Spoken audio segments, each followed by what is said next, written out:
ஜெயம் கொள்ளுகிறவன் எல்லாவற்றையும் சுதந்தரித்துக் கொள்ளுகிறான். நான் அவன் தேவனாய் இருப்பேன். அவன் என் குமாரனாய் இருப்பான். பயப்படுகிறவர்களும் அவிசுவாசிகளும் அருவருப்பானவர்களும் கொலைபாதகரும் விபச்சாரக்காரரும் சூனியக்காரரும் விக்கிரக ஆராதனைக்காரரும் பொய்யர் அனைவரும் இரண்டாம் மரணமாகிய அக்கினியும் கந்தகமும் எரிகிற எரி கடலிலே அழுங்கடைவார்கள் என்று வேதம் சொல்கிறது. ஜெயம் கொள்ளுகிறவன் எவனோ அவன் எல்லாவற்றையும் சுதந்தரித்துக் கொள்வான்.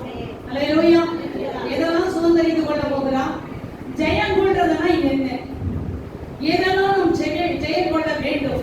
அதுதான் நீங்க உங்கள் மத்தியில நான் சொல்ல போகிறேன். அல்லேலூயா. வேதம் சொல்லுது ஜெயம் கொள்ளுகிறவன் எல்லாவற்றையும் என்ன செய்வானா? சுதந்தரித்துக் கொள்வாங்கடா. அவன் தான் எனக்கு எப்படி இருப்பாங்க? நான் அவன் தேவனாய் இருப்பேன். அவன் எனக்கு பிள்ளைன்ற தகுதி ஒரு மனிதனுக்குள்ள வர வேண்டுமானால், நான் தேவன் பிள்ளை என்ற ஒரு தகுதி வேண்டுமானால், எனக்குள்ள ஒரு ஜெய ஜீவியம் எனக்கு வேண்டும்.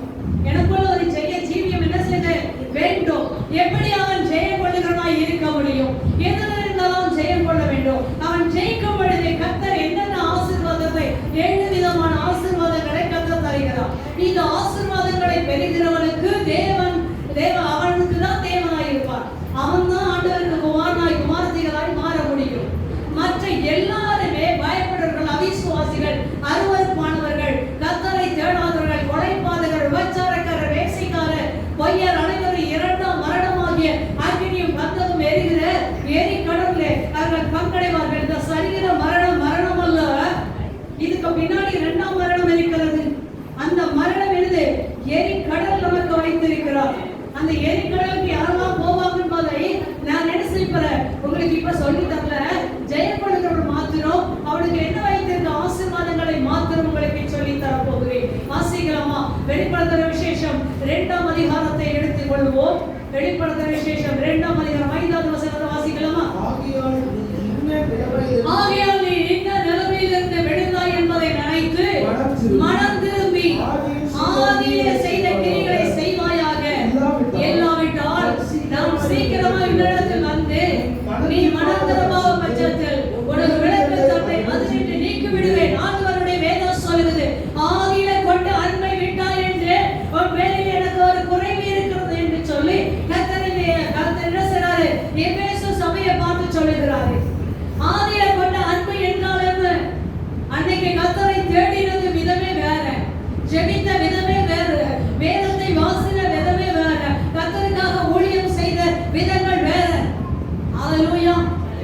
அப்படிப்பட்டு ஜெபித்து அந்த நாட்களில் அவருடைய கிரியை, அவருடைய பிரயாசம், அவருடைய பொறுமை எல்லாவற்றையும் கர்த்தர் பார்த்து கொண்டிருக்கிறார்.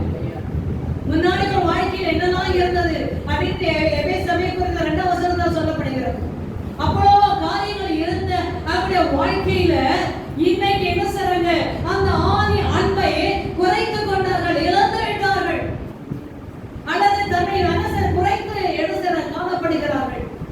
ஆதியில கொண்ட அந்த அன்பை என்ன செய்ய விட்டுட்டு நீங்க எத்தனை பேர் டெய்லி பைபிள் படிக்கிறோம்? எத்தனை பேர் வேதத்தை என்ன செய்ய வேதத்தை வாசித்து அதுக்கு கீழ்ப்படிய நம்மை ஒப்பு கொடுக்கிறோம்? ஆராதனையை தேடுகிறோம். ஆராதனைக்கு வரதே பெரிய காரியம். அந்த காலம் மிதிச்சுட்டா பரவாயில்லன்னு நினைக்கிறாங்க. நிறைய பேர் என்ன செய்ய ஆலயத்துல வந்து டொப்புன்னு மிதிச்சுட்டா உனக்கு டப்புன்னு ஆசீர்வாதம் வந்து நினைக்கிறாங்க. அல்லேலூயா.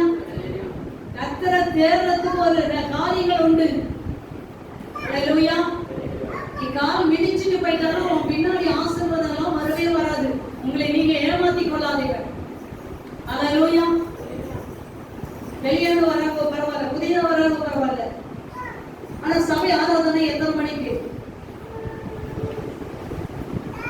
பத்மாமா கூட 8:20 மேல தான் வராங்க. ஏன்னா அவங்களுக்கு பஸ் கிடைக்காது. அதனால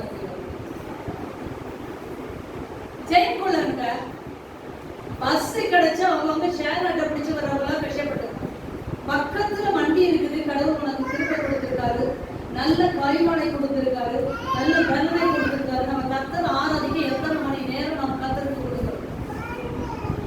ஆதியில கொண்ட அன்பை விட்டார். சரி, அது என்ன சொல்றாரு? நீ இந்த நிலைமையில இருந்து நீ எப்ப விழுந்திருக்க, எந்த நிலைமையில இருந்து நீ விழுந்திருக்கிற என்பதை கர்த்தர் அறிந்து கொள். சில கர்த்தரை தேடவே மனசு இல்லை. வீட்டுல உட்காந்து பசங்க சொல்றாங்க, வீட்டுல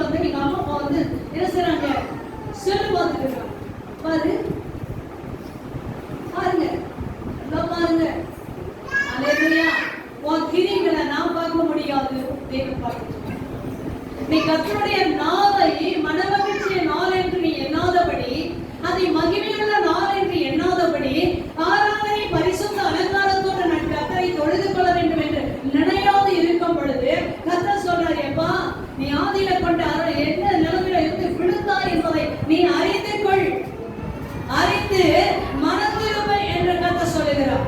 அப்படி அந்த மனுஷன் என்ன நிலைமையிலிருந்து விழுந்துட்டான் அப்படின்னு சொல்லி அவன் மனம் திரும்புவானால் தான் அவன் ஜெயம் கொள்ள முடியும். எந்த நிலைமையில நீ விழுந்திருக்க, எந்த இடத்துல விழுந்திருக்க என்பதை நீ தெரிந்து கொண்டு மனம் திரும்புங்கள், அவங்கதான் ஜெயம் கொள்ளுகிறார்கள் என்று வேதத்தில் வாசிக்கிறோம். ஜெயம் கொள்ளுகிற எல்லாவற்றையும் சுதந்திரித்துக் கொள்வார். அல்லேலூயா. இவனுக்கு என்ன கர்த்தர் கொடுப்பார் என்று சொல்லி வேதம் சொல்லி 7வது வசனம் வாசிக்கலாமா? ஆவியான சபைகளுக்கு சொல்லுகிறதை காதுள்ளவன் கேட்க கடவன். ஜெயம் கொள்ளுகிறவன் எவனோ? யாரெல்லாம் ஜெயம் கொள்றாங்க, யாரெல்லாம் எந்த நிலைமையில விழுந்தாங்க என்று மனம் திரும்புகிறார்களோ அவர்களை பார்த்து கர்த்தர் சொல்லுகிறார், அவர் என்ன செய்வார்? இருங்கப்பா, சபைக்கு சொல்லுகிறதை காதுள்ளவன் என்ன செய்ய வேண்டுமா? கேட்க வேண்டும். இங்க எத்தனை பேர் காது செவிடாக உட்கார்ந்து இருக்காங்க? இன்னும் கேட்கிற மாதிரி எப்படியா இருந்தாலும் கேட்கும். ஏன்னா செவிட்டு காது கூட நம்ம சத்தம் போடுறது என்ன செய்யும்? கேட்கறதுக்கு வாய்ப்புகள் உண்டு. காதுள்ளவன் கேட்க கடவன் என்று சொல்லி கர்த்தர் சொல்லிட்டு இப்ப சொல்றாரு, ஜெயம் கொள்ளுதல் எவனோ? எங்கிருந்து எந்த நிலைமையிலிருந்து விழுந்தாய் என்று சொல்லி எழுந்து கர்த்தருக்காக நீ மனம் திரும்புகிற பொழுது நீ ஜெயம் கொள்ளுதலாய் மாறுகிற. அப்படி ஜெயம் கொள்ளும் பொழுது கர்த்தர் கொடுக்கிற ஆசீர்வாதம் என்ன? பரதேசியின் மத்தியில் இருக்க ஜீவ வெளிச்சத்தின் கனியை கர்த்தர் உனக்கு தருவான். என்ன நிலைமையிலிருந்து நீ விழுந்தாய் என்பதை நீ என்ன செய்ய வேண்டும்? மனம் திரும்ப வேண்டும். ஆதியில கொண்ட அன்பை விட்டுவிட்ட, நீ ஆதியில கொண்ட அன்பை விட்டுட்ட, அது திரும்ப ஆவியானவர் சொல்லுகிறார், ஆதியில கொண்ட விசுவாசத்தை விட்டுட்ட, ஆதியில கொண்ட நம்பிக்கை விட்டுட்ட, ஆதியில கர்த்தரை தேடின அந்த காரியங்கள் இன்னைக்கு இல்லை. மனம் திரும்பினா பரதேசியின் மத்தியில் இருக்க ஜீவ வெளிச்சத்தின் கனியை கர்த்தர் உனக்கு தருவார். அல்லேலூயா. மனுஷன் விழுந்து போனான். எங்க விழுந்து போனான்? ஏதேன் தோட்டத்தில் விழுந்து போனான். அவன் பாவத்தை மறைத்தான் என்று யோபு சொல்கிறார். யோபு என்ன சொல்றாரு? ஆதாம் தன் பாவத்தை மறைத்தது போல் நான் மறைத்தேனோ என்று யோபு சொல்கிறார். அப்ப ஆதாம் என்ன செய்தார்?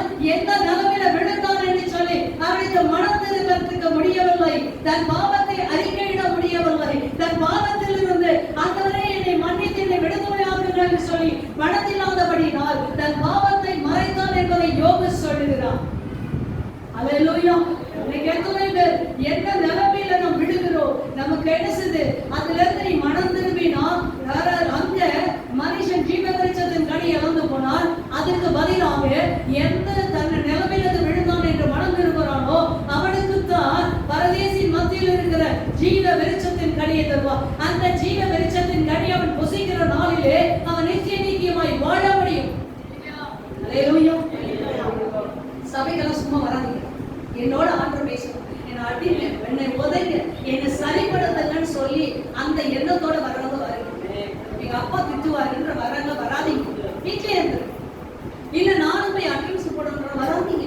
எனக்கு இன்னைக்கு கர்த்தர் என்னோட பேசணும், என்னை அடிக்கணும், என்னை நொடுக்கணும், எங்க நான் விழுந்திருக்கணும், என்னை சீர்படுத்தணும். அந்த வாஞ்சியோடு வருகிற பிள்ளைகளோட பார்க்கிறதா காதை கொடுத்து கேட்பார்கள்.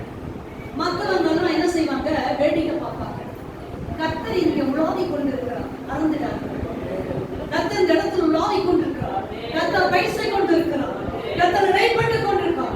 இவருடைய இருதயத்தை ஆராய்ந்து கொண்டிருக்கிறார். எங்க விழுமையோ எழுந்து அப்பதான் உனக்கு ஜீவ வெளிச்சத்துக்கு கிடைக்கும். இரண்டாவது ஒரு காரியம், 2ஆம் அதிகாரம் 10வது வசனத்தை வாசிக்கலாமா? நீ படப்போகிற பாடுகளை குறித்து எவரும் பயப்படாதே. இதோ நீங்கள் சோதிக்கப்படும் பொருட்டாக பிசாசானவர் உங்களை சிலரை காவலை போடுவான். 10 நாள் உபத்திரவப்படுவீர்கள். ஆகிலும் மரண பரியந்தம் உண்மையாகிறே. அப்பொழுது ஜீவனில் உன் வாழ்க்கையில என்ன உபத்திரவங்கள் வந்தாலோ, என்ன பாடுகள் வந்தாலோ, என்ன கஷ்டங்கள் வந்தாலோ, என்ன இழப்புகள் வந்தாலோ, நீ செய்ய வேண்டிய ஒரே ஒரு காரியம், உன் வாழ்க்கையில உண்மை இருக்க வேண்டும். வாழ்க்கையில் என்ன இருக்கணும்? உண்மை இருக்க வேண்டும். உனக்கு உபத்திரம் வருதான், அந்த உபத்திரவத்தின் மத்தியில தான் கர்த்தரை நீ பிடித்துக் கொள்ள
வந்திருக்கீங்க, அதை விடுதலையாக்க வேண்டும் என்று சொல்லி டைரக்டா நேர்ல வந்து அவர்களை பேசி அதை விடுதலையாக்கினார். விடுதலையாக்க பொழுது பொண்ணு சொல்றா, எங்க அப்பா அம்மையே இல்லையே, அந்த அளவுக்கு மோசமாய். நீங்க எத்தனை பேர் வட இந்தியாவில் உழைத்து செய்கிற பிள்ளைகளை அடித்து நொறுக்கி இருக்கிற தவறான பைகேசுகளை கொண்டு உள்ள தள்ளி கொண்டிருப்பார்கள். ஆனா அப்படிலாம் ஒண்ணும் தமிழ்நாட்டில் வரல. ஆனால் இன்னைக்கு நாம் எப்படி வாழ்றோம்? விடுதலையோடு உனக்கு கர்த்தர் நேரத்தை கொடுத்திருக்கிறார், காலத்தை கொடுத்திருக்கார், நல்ல பலனை கொடுத்திருக்கார், நல்ல வருமானத்தை கர்த்தர் கொடுத்திருக்கார், நல்ல மனைவி பிள்ளைகளை கர்த்தர் கொடுத்திருக்கார். எல்லாம் கொடுத்திருந்தோம். இன்னைக்கு நம்முடைய வாழ்க்கையில என்ன இல்லை? உண்மை இல்லாதபடி இருக்கிறது. ஆராதிப்பதில் உண்மை இல்லை, பாடுவதில் உண்மை இல்லை, நீ கர்த்தருக்காய் கொடுப்பதில் உண்மை இல்லை, ஜெபிப்பதில் உண்மை இல்லை. கர்த்தர் சொல்லுகிறார், மரண பரியந்தம் எப்படி உண்மையா இருக்கணுமா? ஒரு கணவனுக்கு மனைவி மரண பரியந்தம் உண்மையா இருப்பார்கள், அந்த குடும்பம் நல்லா இருக்கும். ஒரு கணவன் மனைவிக்கு உண்மையா இருப்பார், நல்லா இருக்கும். பிள்ளைகள் தாய் தகப்பனுக்கு உண்மையுள்ள பிள்ளைகளா இருப்பார்கள். ஆனா நீங்க தான் ஆசீர்வதிக்கப்பட்ட பிள்ளைகள். அல்லேலூயா. வெளியே இருக்கவங்களுக்கு எல்லாம் சத்தியம் கிடையாதுங்க. இங்க இருக்க கொஞ்சம் பேருக்கு தான் சத்தியம். இங்க இருக்க கொஞ்சம் பேருக்கு என்ன செய்யுது? சத்தியம். வராதவங்களுக்கு எல்லாம் கிடையாது. அது லிஸ்ட்லயே இருக்காது, அது லிஸ்ட்லயே இருக்காது. கர்த்தருடைய லிஸ்ட்ல பேர் இன்னைக்கு ரிஜிஸ்டர்ல எழுதிருப்பாங்க. இன்னைக்கு எத்தனை பேர் சபைக்கு வந்து அட்டெண்டன்ஸ் போட்டாங்கன்னு நீங்களாம் நிறைய கையில கிடைக்க வேண்டாம், உங்க கண்ணை காட்ட வேண்டாம், அவர் தன்னுடைய ஞாபக புத்தகத்தில் எழுதி வைக்கிறோம். இன்னைக்கு எத்தனை பேர் உண்மையாய் கர்த்தரை ஆராதிக்க வருகிறோம்? உபத்திரவத்தின் மத்தியிலும் கூட உண்மையாய் நீ ஆராதிப்பாயானால் கர்த்தர் சொல்ற ஜெயம் கொள்கிறவர் உண்மையாய் இருப்பான் என்று சொல்லியிருக்கிறார். அதுல வாசிக்கிறோமா? மரண பரியந்தம் நீ உண்மையா இரு, அப்பொழுது என்ன செய்து கர்த்தர் ஜீவ கிரீடத்தை உனக்கு கொடுக்கும். அல்லேலூயா. இந்த சினிமா சபையை பார்த்து சொல்றாரு, நீ உண்மையா இருந்தேனா உனக்கு ஜீவ கிரீடத்தை கர்த்தர் நிச்சயமாய் தருவார். அல்லேலூயா. எக்ஸ்மாஸ்டருடைய பையன் பக்கத்துல இருக்க பையனுடைய பேக்ல ஒரு பேனா திருடிட்டான். இந்த பையன் அவன் பேக்ல இருந்ததை கண்டுபிடிச்சு போய் ஸ்கூல்ல என்ன சொல்றான்? போய் என்ன சொல்றான்? சார், என் பேனாவை இவன் திருடிட்டான். வாடா, இந்த பேனா அவனுதான். ஆமா சார், எனக்கு பேனா தான் எடுத்துச்சு. உங்க அப்பா இந்த ஸ்கூல்ல என்ன ஹெட் மாஸ்டர் போய் கூட்டிப்போம் அப்படின்னு சொன்னாங்க. அவர் வந்து சொன்னாரு, ஸ்கூல்ல எவ்வளவு பேனா நான் எடுத்துட்டு வந்து வீட்டுல வைக்கிறேன், அதெல்லாம் எடுக்காத, ஏன்டா அவன் பேக்ல இருந்தாரு. அப்பா பெரிய இருக்கிறேன், உள்ள சின்ன திருடன். அப்பா ஸ்கூல்ல இருக்கிறத திருடிட்டு வராரு, உள்ள பக்கத்துல இருக்கிற பேனா என்ன செய்து பக்கத்து பேக்ல இருக்கு. அல்லேலூயா. அவர் என்ன செய்தாரோ அததான் பிள்ளை செய்யும். உண்மை வேண்டும், எல்லாத்திலையும் உண்மை வேணுங்க. எல்லாத்திலையும் உண்மை இருக்கும் பொழுது உனக்கு ஜீவ கிரீடத்தை கர்த்தர் தருவார். அல்லேலூயா. இன்னைக்கு ஜீவ கிரீடத்தை தர வேண்டுமானால் உன் வாழ்க்கையில ஒரு ஜெயம் வேண்டும். அது என்ன ஜெயம்? மரண பரியந்தம் நீ உண்மையா இருக்கணும். யாரும் ஏமாத்தாது, பொய் சொல்லாது. ஆராதனைக்கு வரலையா கேட்கிறாங்கன்னு வச்சுக்க மாஸ்டர்மா, சரியான உண்மையை சொல்லு. எங்களுக்கு கேட்க அதிகமான உங்களை பல்லவ ராஜ்யத்துக்கு கொண்டு போய் சேர்க்க வேண்டியது எங்க கடமை. கர்த்தர் எங்கிட்ட கடந்து கேட்கணும். அதனாலதான் நான் உங்கள்கிட்ட கேட்க வேண்டியதா. நீ பொய் சொல்றதும் பொய் சொன்னாலும் நீ ஏமாத்தது எனக்கு தெரியும். அல்லேலூயா. நீ சபைக்கே வரல, ஏன் வரலன்னு கேட்கல, ஏன் நீ பொய் சொல்ற? உன் பொய் எழுதப்படுது. பொய்யர் அனைவரும் இரண்டாம் மரணமாகி அக்கினி கர்த்தரும் எரிகிற எரிக்கடலை தந்தம். யார்கிட்ட பொய் சொல்ற? அனனியாவும் சப்பீராவும் பேதுருவிட்ட பொய் சொல்றாங்க. நிலத்தை உலகத்தான் வித்தீர்களா? ஆமா அப்படி சொல்றாங்க. இத கல்யாணத்துல பொண்ணை மாப்பிள்ளையை பார்த்து கேட்பாங்க பாத்தீங்களா, இந்த புருஷனுக்கு யார் பிறர் முகம் பார்க்காதபடி இவன் ஒருத்த மூஞ்ச மாத்திரம் பார்த்து வாழ்விலும் சால்விலும் துக்கத்திலும் சுகவீனத்திலும் இவனுக்கு என்ன செய்யணும்? நான் மனைவியா இருப்பேன். கண்டிப்பா இருப்பேன். சிலதெல்லாம் மயக்க பிடிச்சு தைரியமா சொல்லுவோம். சில வீட்டுக்காரர் சொல்லுவாங்க, அவங்க இந்த மனைவிக்கு நீ உண்மையா இருப்பியா? பிறர் முகம் பார்க்க கூடாது, ஒரு சம்பாத்தியத்திலும் சரீரத்திலும் கனம் பண்ணுவியா? உண்மையா கனம் பண்ணுவேன். வேற யார் மூஞ்சி பார்க்க மாட்டேன். எங்க பண்ற? எங்கதான் பண்றீங்க? உலகத்தான விடுங்க. நீங்க என்ன பண்றீங்க? கர்த்தருக்கு முன்பாக, ஊழியர்களுக்கு முன்பாக, சபைக்கு முன்பாக. அப்ப நீ உண்மையா இல்லாதவனுக்கு ஜீவ கிரீடத்தை எப்படி பரலோகத்துல கர்த்தர் தருவார்? இங்க கட்டுன மனைவி பிள்ளைகளுக்கு உண்மையா இல்லாதவனுக்கு பரலோகத்துல ஜீவ கிரீடம் தரவே முடியும். அல்லேலூயா. நீங்க எத்தனை பேர் உண்மையா இருக்கீங்க? வேலை நேரம் போற முதல் தேவராஜ்யத்தினுடைய நீதி கேட்கும் உனக்கு எல்லாமே கூட கொடுக்கறனால நீ இந்த கொசுறு போறதே தேடி போகுது. உன் வாழ்க்கையில் விருத்தி அடைய முடியாது. எதுவுமே ஈசாக்கு தன் தேசத்தை விதைத்தான் கர்த்தர் 100 மடங்கு நேசித்தார். இன்னைக்கு 100 மடங்கு ஆசீர்வாதம் என்னன்னா நீ கர்த்தருடைய சமூகத்துல நீ உண்மையா இருக்கும் பொழுது 100 மடங்கு கர்த்தர் உன்னை ஆசீர்வதிக்க. அடுத்த காரியத்தை வாசிக்கலாமா? அதே 2ஆம் அதிகாரம் 13வது வசனத்தை வாசிங்க. உன் கிரியைகளையோ சாத்தானுடைய சிங்காசனம் இருக்கிற இடத்தில் நீ குடியிருக்கிறதையோ என் நாமத்தை பற்றிக் கொண்டிருக்கிறதையோ சாத்தான் குடியிருக்கிற இடத்தில் உங்களுக்குள்ளே எனக்கு உண்மையுள்ள சாட்சியாகிய அந்திப்பா என்பவர் கொல்லப்பட்ட நாட்களில் என்னை பற்றும் விசுவாசத்தை நீ மறுதலியாமல் இருந்ததையும் அறிந்திருக்கிறேன். எவ்வளவு அழகாய் காத்த பரிசுத்த ஆவியானவர் சொல்லிட பாத்தீங்களா?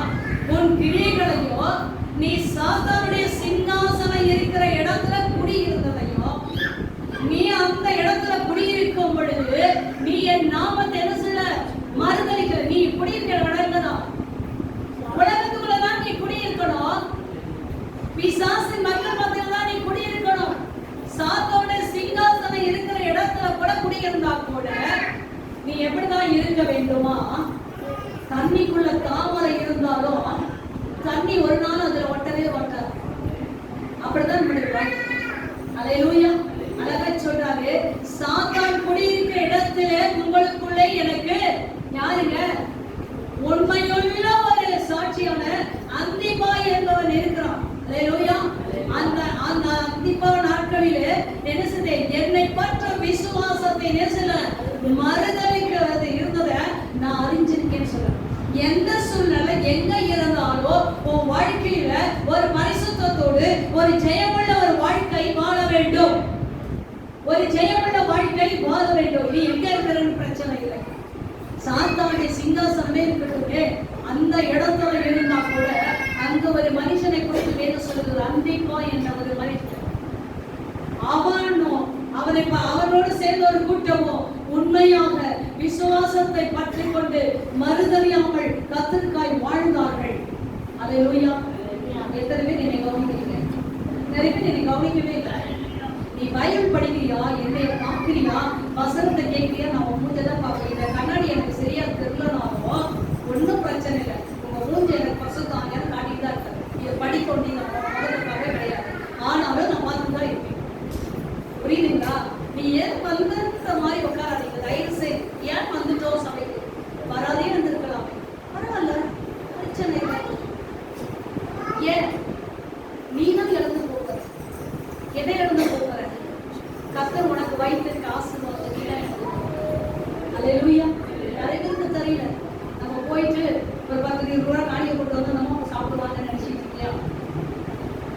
ஐபிஎல் நாட்கள் அனுப்புவாரு. சுட சுட கறியும் அப்பதையும் கொண்டாந்து ஊழியர்ல அல்லேலூயா. அல்லேலூயா. நிறைய வாழ்க்கையில நாங்க எங்க குடியிருந்தாலும் பரவாயில்ல, நீ உண்மையாயிரு. அவங்களுக்கு ஏத்த மாதிரி நீ என்ன செய்ய சைன் ஜப்பா கூடாது. அவங்க இலை போடுவாங்க, இவங்க போய் இலையில இருக்கிறது தருவாங்க. செத்தவங்களுக்கு இலை போடக்குள்ள இவங்க போய் என்ன செய்வாங்க, கிறிஸ்தவனையும் இலை போடுவோம், கிறிஸ்தவனும் இந்த இலையில இருக்கிறத சாப்பிடுவோம். அதெல்லாம் வேண்டாங்க. அதெல்லாம் புறப்புரசம் செய்யறாங்க. என் வீட்டுக்கார செத்தாக்க ஒரு நாளும் இலை போடுறது இல்லை, ஒரு தண்ணி வச்சது கிடையாது. அதாவது தண்ணி நைட்ல குடிச்சு போறாங்க. ப்ரையர் மீட்டிங் வரைக்கும் செய்வாங்க. வேண்டாம், வேணா போய் அண்டாவை குடிச்சிட்டு அண்டாவை தண்ணி எடுத்து திறந்து குடிச்சிட்டு உடனே கருத்தம் அதே வாட்டர் கேன் அதே பேக் எல்லாம் வெய்மாங்க வச்சு தண்ணி வெய்மான்னு சொல்லுவாங்க. நான் சொல்லிட்டேன், அவர் போயிட்டாரு, அவருக்கு இந்த தண்ணி வேண்டாம், பரலோகத்துல இருந்து பலிங்கீர் என்ற ஒரு நதி இருக்கு, அந்த நதியின் தண்ணீர் அவர் அல்லேலூயா. அவருக்கு அங்க இருக்குது தண்ணி, அவருக்கு இடையில இப்ப தண்ணீர் இல்ல, துக்கம் இல்ல, பசி இல்ல. அவங்களுக்கு என்ன வேண்டாங்க? நீ வைக்கிற கூல்ட்ரிங்க்ஸ் அவங்க வர போறாங்க, அவங்க அதெல்லாம் குடிக்க மாட்டாங்க. வச்சுட்டு நீ ஏன் என்ன சரி எடுத்து குடிச்சிட்டு இருக்க? பரவாயில்ல, ஆனா உண்மையா இது மறுதலைக்காக. அடுத்த வசனம் வாசிங்க. சில காரியங்களை குறித்து உங்கள் பேரில் எனக்கு குறைவு உண்டு.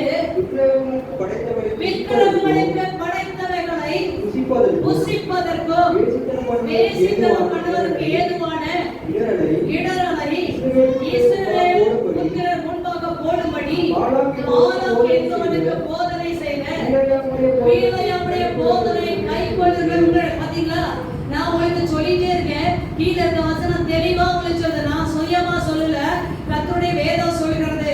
என்ன செய்யறாங்களா, உனக்கு ஒரு குறை உண்டு என்று கர்த்தர் சொல்றா. நீ விக்கிரங்களுக்கு படைத்தவரை புசிக்கிற, வேசித்தனம் பண்ணுகிற, இடங்களை உண்டு பண்ணுகிற காரியங்கள் என்ன செய்யுது, பாலாக் மூலமா இஸ்ரவேலுக்குள்ள வந்தது போல உனக்குள்ளும் சில போதகர்கள் சில உபதேசங்கள் உனக்குள்ள வந்து உன் வாழ்க்கை என்ன செய்து எடுத்துக்கொண்டிருக்கிறது என்று கர்த்தர் சொல்லுகிறார்.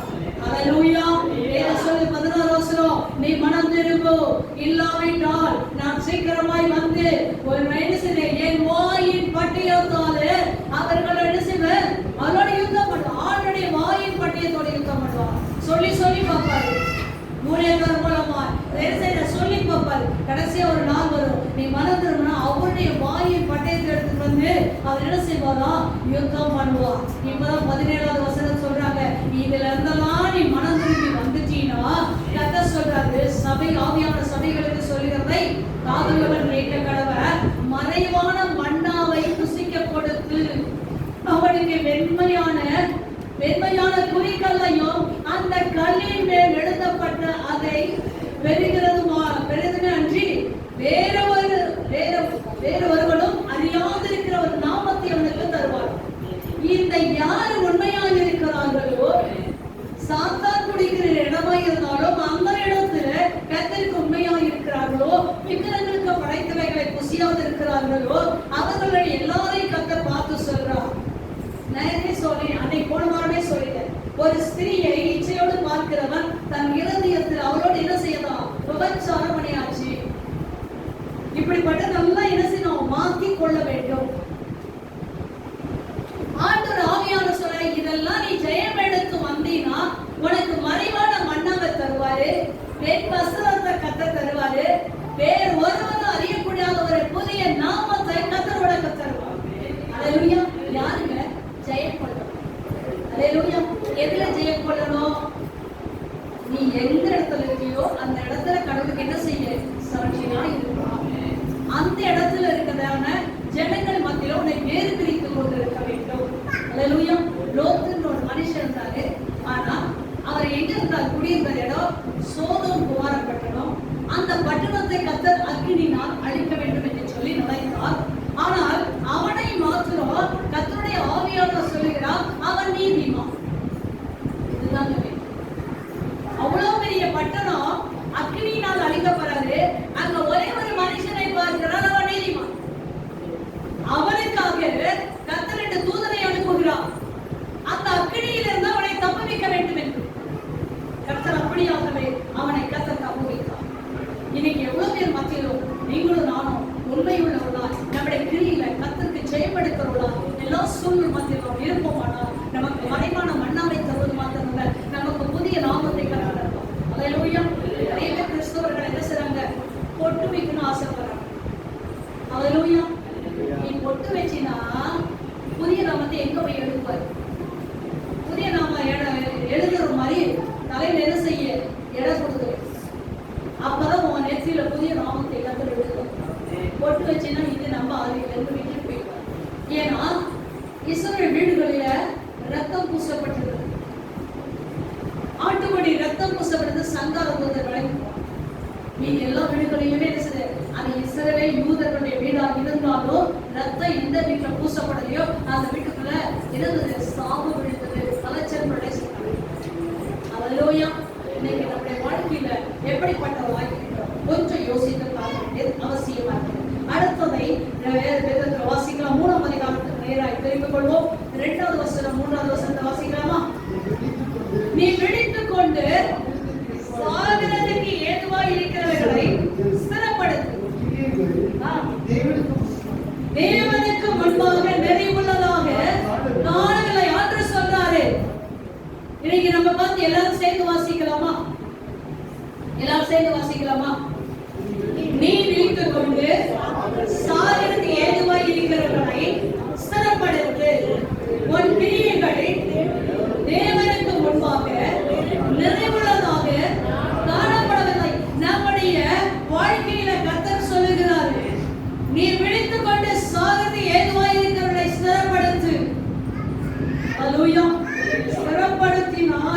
கர்த்தர் என்ன செய்வார்? உன்னை நிறைவுள்ளவளாய் மாற்றுவார். இல்லனா கர்த்தருடைய பார்வையில நீங்கள் குறைவுள்ளவளாய் மாறி விடுவீர்கள். அல்லேலூயா. நான் தேவனுடைய பார்வையில எப்படி இருக்கேன்? ஒரு கேள்விக்குறி போட்டு உங்களை அங்க நிறுத்துங்க.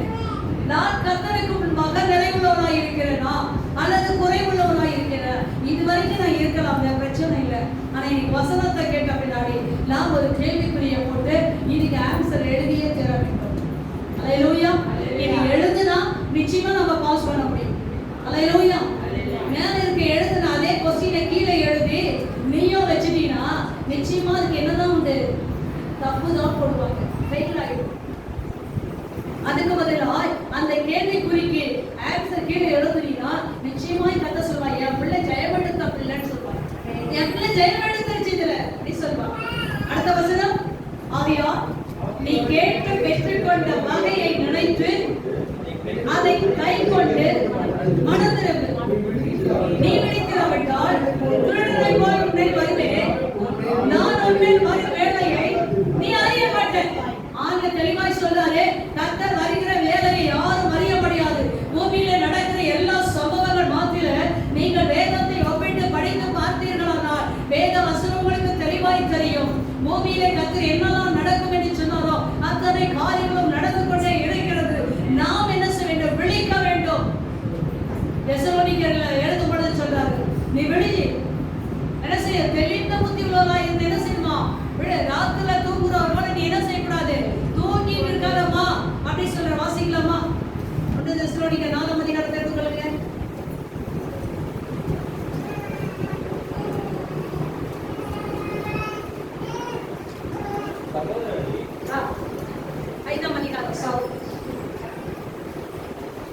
ஐந்தாம் அதிகாரம் 4வது வசனம்.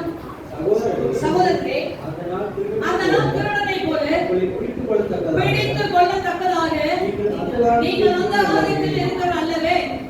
நீங்கள் எல்லோரும் வெளிச்சத்தின் பிள்ளைகளும் பகலின் பிள்ளைகளுமாய் இருக்கிறீர்கள். நாம் இரவுக்கும் இருளுக்கும் உள்ளவர்கள் அல்லவே. ஆகையால் மற்றவர்கள் தூங்குவது போல நாம் தூங்காமல் பிடித்துக் கொண்டு தெளிந்தவர்களாக இருக்க கடவோம். தூங்குகிற ராத்திரியிலே தூங்குகிறார்கள், வெறிக்கொள்ளுகிற ராத்திரியிலே வெறிக்கொள்ளுகிறார்கள். பகலுக்குரியவர்களாகிய நாமோ தெளிந்தவர்களாக இருந்து விசுவாசம், அன்பு என்ற மார்க்க வசத்தை, ரட்சிப்பை, நம்பிக்கை என்னும் தலைசிலாவையோ தரித்து கொள்ள கடவோம். அல்லேலூயா. வேதம் அழகாய் சொல்கிறது, நீ விழிச்சுக்கோ, கர்த்தர் நான் வரப்போறேன், சீக்கிரமாய் வரப்போறேன். நீ எப்படி நடக்கணும்? இருளுக்கும் இரவுக்கும் உள்ளவர்களாய் அல்ல. நாம் யார்? பகலுக்குரியவர்கள். பகலுக்குரியவர்கள் எப்படிதான் இருப்பார்கள்? தெளிந்த புத்தியோடு இருப்பார்கள். அல்லேலூயா. தெளிந்த புத்தியோடு தான் இருப்பார்கள். அவங்க வாழ்க்கையில எதை செய்யணும் எதை செய்யக்கூடாதுன்னு இருப்பாங்க. அதனாலதான் சங்கீதம் 139வது சங்கீதத்துல சங்கீதக்காரர் சொல்வார், கர்த்தாவே உமக்கு மறைவாக நான் எங்கே போவேன், எங்கே ஓடுவேன்? நான் எங்க போனாலும் நீங்க அங்க இருக்கிறீங்க ஆண்டவரே. உங்களுடைய கரம் என்ன பிடிக்க ஆண்டவரே, உங்க கரம் என்னை தொடரும் ஆண்டவரே. இரவு என்னை சூழ்ந்து கொள்ளுமானாலோ இருளும் என்னை சுற்றி வெளிச்சமாய் மாற்றுவீர் ஆண்டவரே அப்படின்னு சொல்லி சங்கீதக்காரர் தெளிவாய் சொல்லுகிறார். இந்த சத்தியம் எல்லாம் எழுதப்படாத காலங்கள்ல வாழ்ந்ததான சங்கீதக்காரருக்குள்ள அவ்வளவு தெளிப்போடு ஒரு விழிப்போடு அவர்கள் வாழ்ந்து இருக்கிறார்கள். இன்னைக்கு நாமே பார்த்து கத்த சொல்லுகிறார், நீ விழிக்க வேண்டும், நீ விழித்துக் கொள்ள வேண்டும். நீ சாகத்துக்கு ஏகமா இருக்க, நீ பிழைப்பியா கிடைக்க மாட்டியா தெரியல, அப்படிப்பட்ட சூழ்நிலையில் இருக்க. அல்லேலூயா. எங்க வீட்டுல சில இந்த கொப்பரை செடியெல்லாம் கொண்டு அங்கங்க நட்டுருக்கேன். ஈரம் தான் இருக்கு, அதனால இது என்ன செய்யும்? ஈரத்துல படைச்சு போட்டு அங்கங்க நட்டு வச்சுட்டு வந்துட்டேன். மறுபடி போய் பார்த்தேன், சாயந்தரமா போய் பார்த்தா எல்லாரும் என்ன செய்றாங்க? எல்லாம் தலை குனிஞ்சு போய் கிடக்குறாங்க. ஏன்னா அவங்களால செடியை எழுந்து நிற்கவே முடியல. அப்புறமேட்டு பார்த்தேன், சரி நீ பொழைச்சிக்கிட்டாலும் சரி, பொழைக்க போனா சரி, மறுபடியும் அவங்களுக்கு எல்லாத்துக்கும் தண்ணீர் பார்த்துட்டு வந்து இன்னைக்கு போய் பார்க்க டைம்ல சாயந்தரம் போய் பார்ப்பேன், அங்க பொழைப்பாங்களா பொழைக்க மாட்டாங்களா. அல்லேலூயா. ஆனா அது எந்த இடத்துல விழுந்ததோ அந்த இடத்துலயே அது வளர்ந்து வந்ததுமோ கடைசி வரைக்கும் வளர்ந்து அதுக்கு குடிக்கு நடும் பொழுது இருக்கிறதான அந்த கலைஞர் அது இல்லாதபடி அது மேற்கொண்டு எந்த இடத்துல விழுந்ததோ அந்த இடத்துல வளரும் பொழுது உண்மையாவே நல்லாவே வளரும். இன்னைக்கெல்லாம் அப்படி இல்லை. 6 மாசம் இங்க இருக்கும், 3 மாசம் வெளியே இருக்கும், அடுத்த 2 மாசம் அங்க இருக்கும். இப்படிலாம் நீ வாழ்த்தினா உன் வாழ்க்கையில சரியான ஒரு சக்தியை உனக்குள்ள புரிந்து நீ நலன் கொடுக்க முடியாதபடி நீ சாதத்துக்கு ஏதுவாய் மாறிட்டு பரிசுத்த ஆவியானவர் சொல்லுகிறார். அல்லேலூயா. கர்த்தருடைய வேத வசனம் சொல்லுது, நீ என்ன செய்ய வேண்டும்? தங்கள் வஸ்திரங்களை அசுஸ்திப்படுத்தாத சில பேர் சந்தையிலும் எனக்கு உண்டு. இன்னைக்கு நிறைய பேர் தங்கள் வஸ்திரங்களை கரைப்படுத்தி கொண்டு வாழ்றாங்க. சிலர் என்ன செய்றாங்க? கரைப்படுத்தி கொண்டு ஆண்டு சொல்ற எல்லாருடைய காரியங்களையும் பார்த்துட்டே தான் இருக்காங்க. எல்லா சபைகளும் தேசிய சபை எப்படி இருக்கு, ஊர பக்கத்துல ஐஜிஎம் சபை எப்படி இருக்கு, ஐபிசி சபை எப்படி இருக்குது, சிஎஸ்சி சபை எப்படி இருக்கு, ஆர்சி சபை எப்படி இருக்கு, இவருடைய ஆராதனை ஒழுங்குகள் எப்படி இருக்கு, எப்படி ஆராதிக்கிறார்கள், எப்படி ஆராதனையை கீழ்ப்படுகிறார்கள், கர்த்தருடைய சத்தத்துக்கு கீழ்ப்படுகிறார்கள், சிந்தைகளும் எல்லா காரியமே ஆண்டவருக்கு தெரியும். சபையை பார்த்து கர்த்தர் உள்ள அனுப்பவே மாட்டார். ஏஜி சபைனா உடனே திறந்து விட்டு உள்ள வச்சுக்கணும்னு நினைச்சிட்டியா?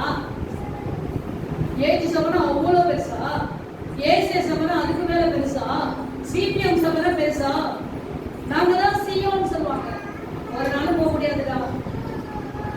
சியோனா இருந்தா என்ன, நீ எருசலேம் வந்தா என்ன? உன்னோட வாழ்க்கையில வஸ்திரத்தை கரைபடாதபடி காத்துக்கொள்ள வேண்டும். நீ சாகத்துக்கு ஏதுவாக இருக்க விழித்துக்கொள், வாழ்க்கையை மாற்றிக்கொள். அப்படி மாற்றிக்கொள்ளும் பொழுது கர்த்தர் சொல்கிறார், ஜெயம் கொள்ளுகிறவனை பார்த்து ஜீவவஸ்திரம் 5வது வசனம், ஜெயம் கொள்ளுகிற எவனோ அவனுக்கு வெண்வஸ்திரம். இதெல்லாம் ஏன் சொல்லிட்டு கடைசியா ஆண்டு சொல்றாருன்னா, இந்த காரியங்கள் இருக்குதுமா, இதை நீ மாத்திட்டீங்கன்னா நீ ஜெயம் கொள்ள முடியும். ஜெயம் கொள்ளாதவங்களுக்கு எந்த விதமான நன்மை இல்லை என்பதை தான் ஆவியானவர் சொல்கிறார். ஜெயம் கொள்ளுகிற எவனோ அவனுக்கு வெண்வஸ்திரம் தரிப்பிக்கப்படும், ஜீவ புஸ்தகத்திலிருந்து கிறுக்கி போட மாட்டார். ஜீவ புஸ்தகத்துல பேர் எழுதப்பட்டிருக்குது, அந்த நாம மறுநாளும் கிறுக்கி போட மாட்டார். அல்லேலூயா. இன்னைக்கு நிறைய பேருடைய நாமங்கள் ஜீவ புஸ்தகத்துல கிறுக்கப்படுகிறது. அல்லேலூயா. மோசே இஸ்ரவேல் ஜனங்களை கர்த்தர் அடிக்கும் பொழுது, அவர்கள் சாகும் பொழுது, நீ ஒதுங்கிக்கோ, உன்னையும் குடும்பத்தை நான் ஆசீர்வதிப்பேன், ஆனா இந்த ஜனங்களை விட்டு நான் அடிச்சு போறேன், எப்ப பார்த்தாலும் கீழ்ப்படியாத ஜனங்கள், மனிதர் கடுத்துள்ள ஜனங்கள் என்று சொல்லி கர்த்தர் அவர் என்ன செய்ற பயங்கர டென்ஷன் ஆகிறார். ஆனால் மோசே சொல்றாரு, ஆண்டவரே நீங்க அவரை அடிச்சிட்டீங்கன்னா எனக்கு வேற என்ன செய்ய, ஜீவவசத்தை கிழிக்க போடுங்க, நீங்க அழிக்கப்படாது, உங்களால நடக்க முடியல, மற்ற தேசத்தை பேச மாட்டேற, என் பேரை கிழிக்கப்பட்ட கூட பரவாயில்ல, அந்த ஜனங்கள் காலதேசத்துக்கு போயிடணும்னு சொல்லிட்டாங்க. இன்னைக்கு ஜீவவசத்துல பேர் எழுதப்படுகிறது எப்ப இருக்கிறது? இன்னைக்கு ஞானஸ்நானம் எடுத்த பின்னாடி உன் பேர் எழுதப்படல, இது ஏற்கனவே நீ எழுதப்பட்ட பெயர்ல தான் நீ இருக்கிற. எப்பயா பரிசுத்த ஆவியானவர் உன் பேரை ஜீவவசத்துல எழுதி வைத்திருக்கிறார். எப்ப கிறுக்கப்படும் அப்படின்னு சொன்னா, என்னைக்கு கர்த்தருடைய சித்தத்துக்கு கர்த்தருடைய வார்த்தை கீழ்ப்படியாத போகும் பொழுது உன் பேர் அப்பதான் கிறுக்கப்படும். அல்லேலூயா. நீ ஏற்கனவே ஆண்டுக்கு தெரியும், இந்த பிள்ளை ரட்சிக்கப்படும், என்னை சொந்த ரட்சகராய் ஏற்றுக்கொள்ளும், எனக்காக வாழும் என்பது கர்த்தருக்கு தெரியும். எந்த குளத்துல, எந்த கோத்திரத்துல, எந்த வருஷத்துல நீ பிறப்பு என்பது அவருக்கு தெரியும். அப்பயே உன் பேரை எடுத்து வச்சுட்டார். அல்லேலூயா. அந்த பேர் அப்படியே வந்துட்டு இருக்கு. இன்னைக்கு ரட்சிக்கப்பட்ட, இன்னைக்கு என்ன சார் ஆண்டவர் உன்னை டிக் பண்ணி வச்சுட்டார். இன்னைக்கு என் பிள்ளை ஆண்டவரை ஏற்றுக்கொண்ட நாள், இந்த பிள்ளை ஞானஸ்நானம் எடுத்த நாள் என்று சொல்லி உன் பேரை மறுபடியும் என்ன செய்றாரு, மார்க் பண்ணி வைக்கிறாரு. இந்த பேர் அப்படியே இருக்க வேண்டுமானால் நீ கர்த்தர் ஜெயம் கொள்ளுவதாய் இருப்பாயானால் உன் பேர் என்ன செய்யும், கிறுக்கி போட மாட்டாரு. இல்ல நான் பேர் திருத்தப்படும், ஜெயம் கொள்ளுகிற பேர் ஜீவவசத்தில் இருக்கும், இல்லாதவருக்கு கிறுக்கி போடப்படும் என்று சொல்லி வேதம் சொல்லுகிறது. சரி, அல்லேலூயா. அப்ப கர்த்தர் சொல்லுகிறது, நீ விழித்துக் கொள்ளுமா, நீ எப்படி இருக்கிறவன் பாரு, நீ சாகத்துக்கு எதுவா இருக்க, இன்னும் அந்த விசுவாசமா சரியில்லை, அறவர விசுவாசமா இருக்கு, நீ இன்னும் ஒழுங்கா ஜெபிக்கல, இன்னும் கர்த்தருக்குள்ளாக நினைக்கல, ஏதோ சபைக்கு வர ஞானஸ்நானம் எடுக்கிறது, அதோட உன் வாழ்க்கை போயிட்டுக்கூடிய முழுமையா கர்த்தருக்காய் நீ கட்டப்படல, இன்னும் உனக்குள்ள வேர்கொள்ளல, இன்னும் நீ கடையே கொடுக்கல அப்படின்றதை கர்த்தர் தெளிவாய் சொல்லு. அடுத்த ஒரு காரியத்தை கடந்து போகிறோம். 2ஆம் அதிகாரம் 18வது வசனத்தை வாசிங்க.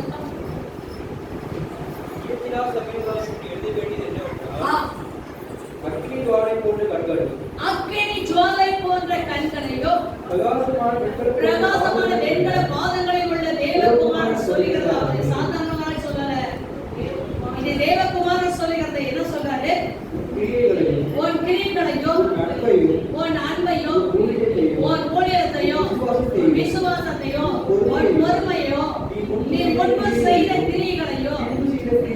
செய்த கிரிகளையும் அதிகமாய் இருக்கிறதையும் அறிந்திருக்கிறேன். ஆகிலோ ஆண்டு சொன்ன உன் பேரில் எனக்கு ஒரு குறைவு உண்டு. என்னவெனில்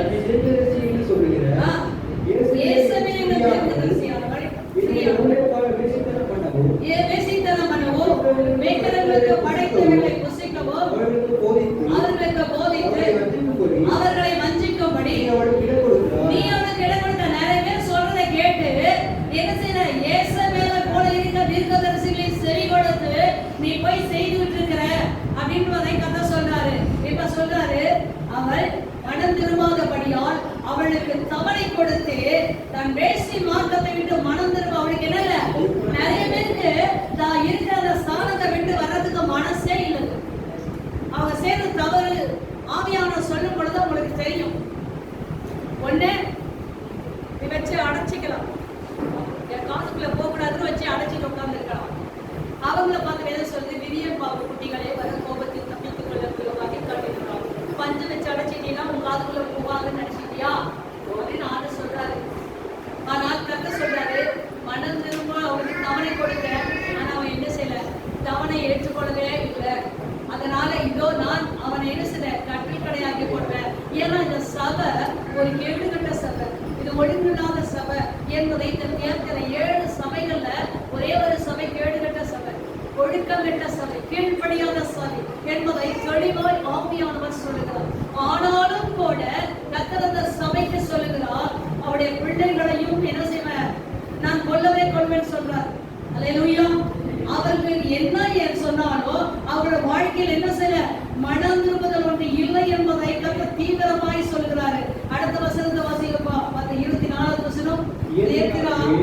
இந்த போதகத்தை பற்றிக் கொள்ளாமலும் சாத்தானுடைய ஆழங்கள் என்று அவர்கள் சொல்லுகிறார்களே, ஆழங்களை அறிந்து கொள்ளாமலும் இருக்கிற மற்றவர்களாகிய உங்களுக்கு நான் சொல்லுகிறதாவது, உங்கள் மேல் வேறொரு பாரத்தையும் சுமத்த மாட்டேன். உங்களுக்குள்ளதை நான் வரும்பொழுது பற்றிக் கொண்டிருங்கள். ஜெயம் கொண்டு முடிவு பரியந்தம் என் கிரியைகளை கைக்கொள்ளுகிற எவனோ அவனுக்கு பிதாவிடத்தில் அதிகாரம் பெற்றது போல ஜாதிகள் மேல் அதிகாரம் கொடுப்பேன்.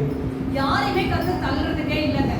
ஒழுக்கங்கட்ட சபை, கீழ்ப்படியாத சபையை பார்த்து கூட சொல்றாரு. அதுக்குள்ளேயும் சில பேர் எப்படி இருப்பாங்க? நல்லா இருப்பாங்க. அவங்களுக்கும் சத்தியத்தை சொல்லி ஆவணும் என்பதை பரிசுத்த ஆவியானவர் சொல்லுகிறாரு. அல்லேலூயா. நாம் வேண்டாம் என்று தள்ளிவிடலாம், ஆனால் ஆண்டவர் சொல்றார் வேண்டாம் தள்ள முடியாது. அந்த சபையை பார்த்து கர்த்தர் சொல்லுகிறார், உனக்குள்ளத நீ நான் வரும்பொழுதும் பற்றி கொண்டு இரு. இன்னைக்கு எத்தனையோ பேர் வாழ்க்கையில இந்த சபைக்குள்ள எத்தனை பேர் இருக்கலாம், ஆனால் ஒவ்வொருவரையும் கர்த்தர் பார்த்து சொல்றாரு, உனக்குள்ள அபிஷேகத்தை பற்றி கொண்டிருக்கு, உனக்குள்ள அழைப்பை பற்றி கொண்டிரு, உனக்குள்ள இருக்கிற தரிசனத்தை பற்றி கொண்டிருக்கு, உனக்குள்ள தெய்வ சித்தம் இருக்கிறது, அந்த சித்தத்தை முடிவு வரைக்கும் பற்றி கொண்டிரு. அப்படி பற்றி கொண்டு இருப்பாய். ஆனால் நான் என் பிதாவிடத்துல பெற்ற அந்த அதிகாரத்தை போல உனக்கு நான் தருவேன் என்று சொல்றேன். கர்த்தர் என்ன அதிகாரம் பெற்றிருக்காரோ பிதாவிடத்துல, அந்த அதிகாரத்தை இந்த சபைக்கு கூட தருவேன் சொல்றார். எத்தனை பேர் நமக்கு உள்ளதை நாம் பற்றி கொண்டு வாழ முடியும்? உனக்குள்ள இருக்க அபிஷேகம், உனக்குள்ள இருக்க தரிசனம், உனக்குள்ள இருக்கிறதான பரிசுத்தம், இதெல்லாம் என்ன செய்யணும்? கர்த்தர் வரும்பொழுதுமா நீ காத்து கொண்டுதான் நடக்க வேண்டும்.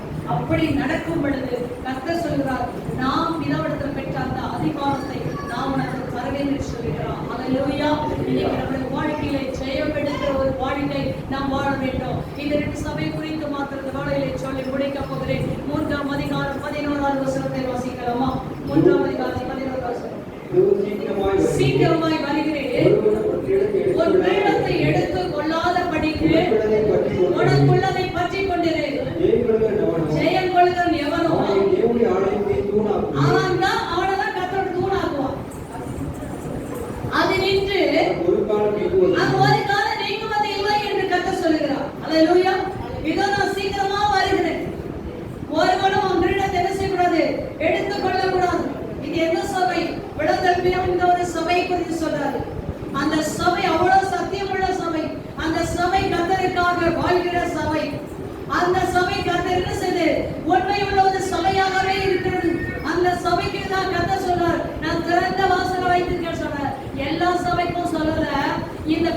இந்தியா சபைக்கு மாத்திரம் சொல்றாரு, திறந்த வாசலை உனக்கு கொண்டாவே.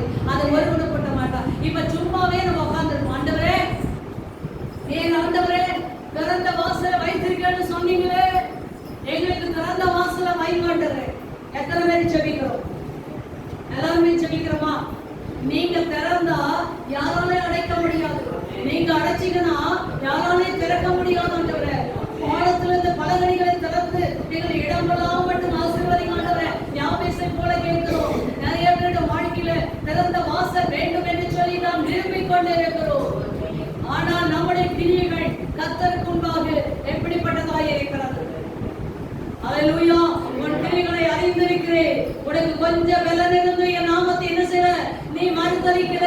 என் வசனத்தை கை கொண்ட இதோ திறந்த வாசல். யாரெல்லாம் கர்த்தருக்கு முன்பாக கொஞ்சம் பலன் இருந்து ஆண்டவரை மறுதலிக்காம வாழ்றாங்களோ அவங்களோட வாழ்க்கையில மாத்திரம் திறந்த வாசலை கர்த்தர் வைப்பார்.